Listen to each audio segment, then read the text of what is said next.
आज जातीय क्रीड़ा दिवस झारसुगुड़ा पीडीआरडीए सम्मेलनी कक्ष में जिला प्रशासन तरफ जातीय क्रीड़ा दिवस अनुष्ठित होईछि।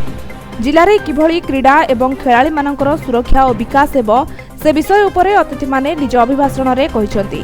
एही कार्यक्रम में मुख्य अतिथि भावे पीडीआरडीए तपिराम माझी जोग दैथिबा बेले सम्मानित अतिथि भावे तापस राय चौधरी जोग दैछन्ति एवं जिल्लार अनेक क्रीड़ाविद और सहरर मान्यगण्य व्यक्तिविशेष जोग दैछन्ति।